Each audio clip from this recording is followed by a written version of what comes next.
My girlfriend Emily and I have packed for our vacation to Paris. She was excited to hear that when I surprised her on our 1-year anniversary. Our flight to Paris got her more ecstatic and her love for me was blossoming ever more slightly.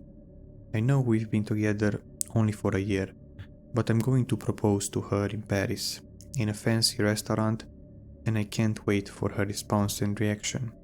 The flight went for 9 hours, and I didn't sleep at all, though Emily slept soundly while I cuddled her. Once we landed, we hailed a cab, got a ride to the hotel, and we got there approximately at 11 a.m. We checked in and once again, Emily was amazed by my romantic actions. I got us an expensive room just for her. She kissed me like never before and went exploring the room.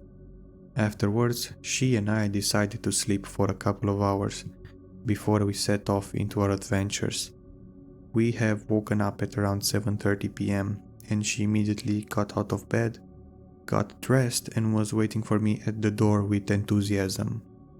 "Come on, Nathan. I can't wait to go and see what else are you going to show me," said Emily with excitement.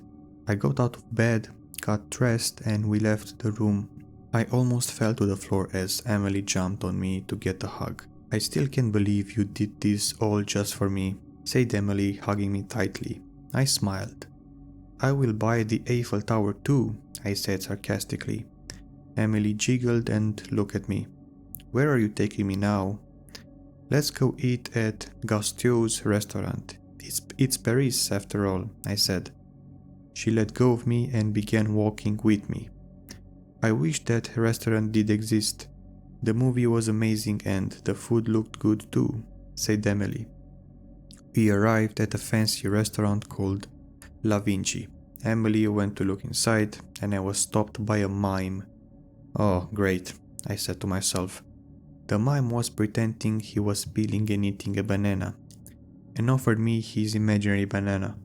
I took it and pretended to throw it away. The mime placed his hands on his mouth, looking surprised. "Look, I have to go." I began to head for the restaurant, but the mime got in my way again. "Listen, I have a date and I need to go."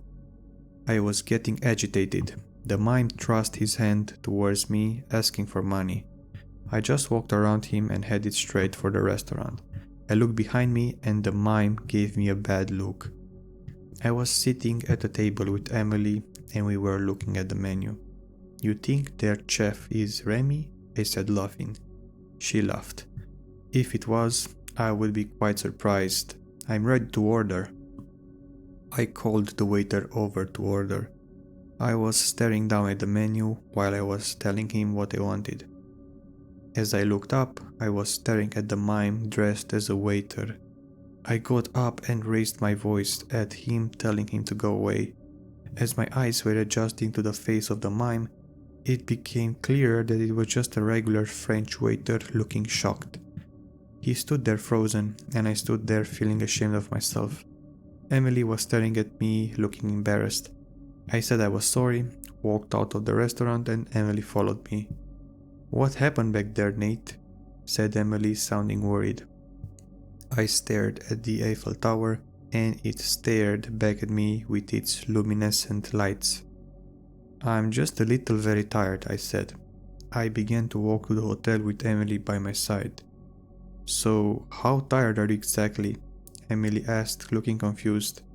I said nothing. Ever since I saw the face of the mime, I became more paranoid.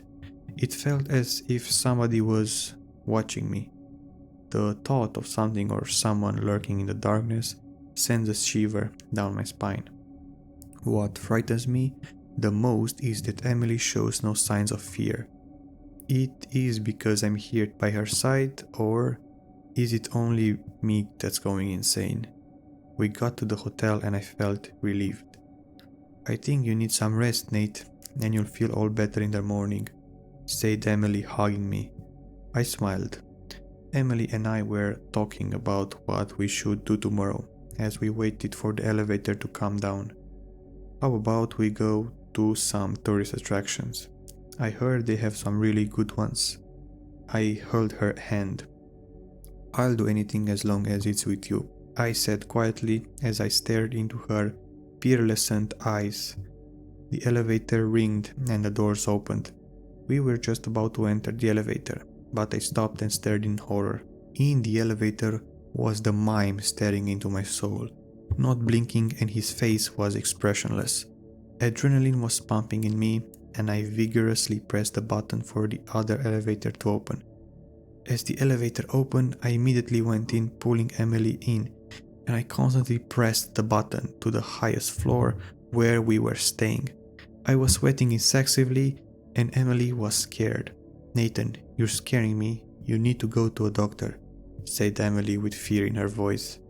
"I'm fine. You need to go to your room. You'll be safe there." "I don't understand, Nathan. From what? You didn't see him?" "See who?" She started crying. I stared at her in disbelief as I suddenly experienced a shortage of breath. From that point, I knew I was crazy. The elevator opened and Emily ran to our room. I got out of the elevator and I got that feeling again, only this time it was stronger. I looked down the hallway and there he was again, staring at me, not moving nor blinking. The longer I stared at him, his facial expression changed. His eyes turned dreadful, his smile turned into malice, and his heart corrupted into cruelty. I ran into the hotel room, and there at the balcony was the mime, holding Emily by the neck. And as the wind blew the curtains, I felt a chill crawling down my spine, and it paralyzed me into place. "Don't touch her," I yelled as I charged at him. Halfway from the balcony, the lights from the Eiffel Tower blinded me, and I staggered. "Emily," I screamed her name once more as my eyes began to adjust. I stared at the balcony, and no one was there. The mime was gone, and so was Emily. I headed for the balcony, and I looked over. I see Emily. The mime has thrown her off the balcony. I fell to my knees, and I began to tear up. I rubbed my tears away, and I stared down at my hands that are covered with black and white makeup.